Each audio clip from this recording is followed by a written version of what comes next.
জাগ্রত দেবী হিসেবে লোটা দেবীর পুজো ও মেলা শুরু হয়েছে শুক্রবার রাত থেকে জলপাইগুড়ি মোহিতনগর অঞ্চলে করলা নদীর ধারে। মেলা চলবে 27শে ফেব্রুয়ারি পর্যন্ত।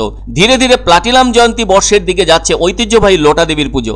জাতীয় সড়ক ও তার উত্তর দিকে রয়েছে চা বাগান, আর মাঝখান দিয়ে বয়ে চলেছে করলা নদী। ফলে নদীর উত্তর পাশেই লোটা দেবীর মন্দির রয়েছে।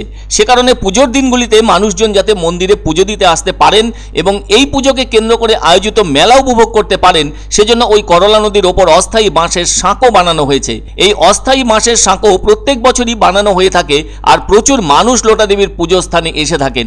বলা যায় শুক্রবার সন্ধ্যের পর থেকেই মানুষের ঢল নামে এখানে, কেননা পুজো শুরু হয় রাতে। আর পুজোর স্থানে লোটা দেবীর উদ্দেশ্যে যার যা নিবেদন করার সেসব নিবেদন করছেন কাছে ও দূরের ভক্তরা। সকলেই বলে থাকেন এই লোটা দেবী ভীষণই জাগ্রত, যার যা মনের বাসনা তা পূর্ণ হয়। তাই সেই বিশ্বাস থেকেই মানুষজন এখানে এসে পুজো দিয়ে থাকছেন। এখানে যেমন ভিন জেলা থেকে ভক্তরা এসে থাকেন, তেমনি এর পাশাপাশি ভিন রাজ্য থেকেও মানুষ আসেন। পুজোর উদ্যোক্তারা জানান এবছর অসম ও মেঘালয় থেকেও ভক্তরা এসেছেন পুজো দিতে। মন্দির সংলগ্ন স্থানে রয়েছে একটি গাছ, সেই গাছের শরীর সুতো দিয়ে পাথর বেঁধে মানতের উদ্দেশ্যে জড়িয়ে দেওয়া হয়। তাই এবারও ওই গাছের শরীরে এমন পাথর বাঁধার ছবি লক্ষ্য করা যাচ্ছে। আর যে কয়দিন মেলা চলবে সেই কয়দিনই মানুষ আসবেন, পুজো দেবেন এবং ওই ঢিল বাঁধবেন গাছের গায়ে মানত কর্ম হিসেবে। এছাড়াও মন্দিরের ঠিক আগে ডান দিকে একটি পুকুর রয়েছে।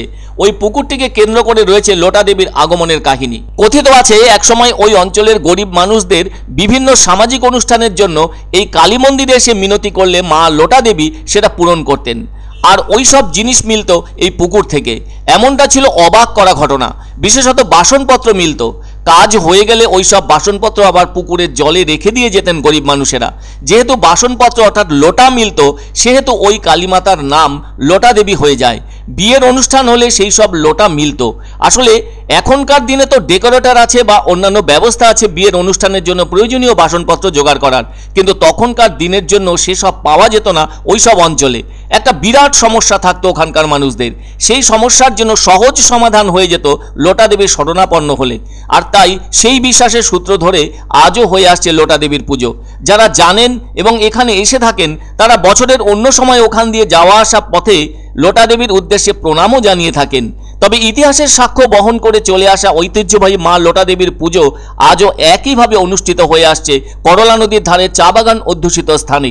প্রত্যেক বছরের মতো এবছরও চন্দননগরের আলোকসজ্জায় সাজানো হয়েছে মন্দির প্রাঙ্গণ থেকে শুরু করে সামনের দিকগুলো। অসংখ্য ভক্তের সমাবেশ বুঝিয়ে দেয় লোটা দেবীর পুজোর প্রতি মানুষের আগ্রহ কতখানি। গত রাতে তো অসংখ্য গাড়ির সমাবেশ ছিল। তাই মোহিতনগর অঞ্চলে লোটা দেবীর পুজোয় শুধু জলপাইগুড়ি জেলার বিভিন্ন অঞ্চল থেকেই ভক্তরা এসে থাকেন তা কিন্তু নয়, উত্তরবঙ্গের অনেক জেলা থেকেও এসেছেন ভক্তরা এবারও। সব মিলিয়ে লোটা দেবীর পুজোর যেন জমজমাট আয়োজন, ভক্তি, শ্রদ্ধায় আর জনশ্রুতির মিশেলে।